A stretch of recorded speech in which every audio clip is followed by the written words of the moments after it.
Dikutip dari Kompas.com, menyongsong kedatangan pesawat baru Angkatan Udara.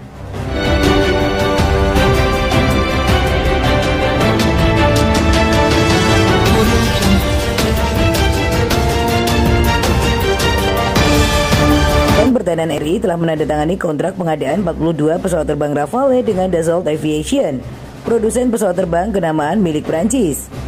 Penandatanganan kontrak berlangsung di kantor Kemenhan Jakarta pada 10 Februari 2022. Momen tersebut disaksikan langsung oleh Menteri Pertahanan Prabowo Subianto dan Menteri Pertahanan Prancis Florence Parly. Sebagai langkah awal, Indonesia mengakuisisi 6 unit lebih dulu untuk mendatangkan 42 Rafale secara keseluruhan.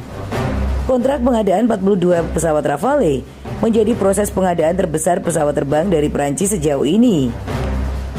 Pesawat tempur ini adalah pesawat terbang tempur bermesin ganda dengan sayap berbentuk delta yang didesain sebagai pesawat terbang multi peran. Rafale yang terbang pertama kali pada 1986 dan diperkenalkan mulai tahun 2001.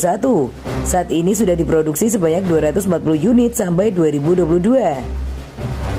Beberapa negara yang telah menggunakan Rafale di luar Prancis adalah Angkatan Laut India dan Angkatan Udara Qatar.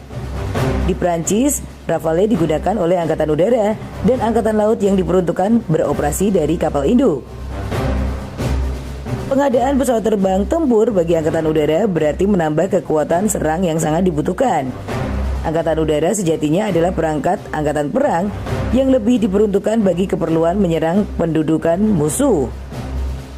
Menurut Jenderal berkebangsaan Italia, Giulio Douhe, war will begin in the air. Perang akan bermula dari udara. Pesawat terbang Angkatan Udara adalah subsistem dari alutsista. Itu sebabnya maka pesawat terbang akan sangat menentukan sistem persenjataan secara keseluruhan berjalan dengan lancar. Pengadaan pesawat terbang menjadi sangat penting karena harus memenuhi syarat masuk ke dalam sistem besar alat utama persenjataan. Itu sebabnya maka pengambilan keputusan dalam proses pengadaan pesawat terbang baru bagi Angkatan Udara harus berada di tangan orang yang mengerti tentang sistem persenjataan secara keseluruhan. Pengalaman selama ini, unsur pemeliharaan pesawat terbang masih kurang memperoleh perhatian yang cukup. Ketersediaan dana pemeliharaan menjadi sangat menentukan pada aspek pelaksanaan operasi dan latihan terbang. Perhitungan yang matang jangka panjang bagi tersedianya dana pemeliharaan akan menjadi taruhan utama dalam menyiapkan pesawat terbang untuk berstatus combat ready. Belum lagi penyiapan SDM selain pilot. Peralatan kalibrasi dari peralatan avionik yang sudah serba digital memerlukan waktu panjang dan pengalaman kerja yang memadai untuk mencapai skill yang dibutuhkan.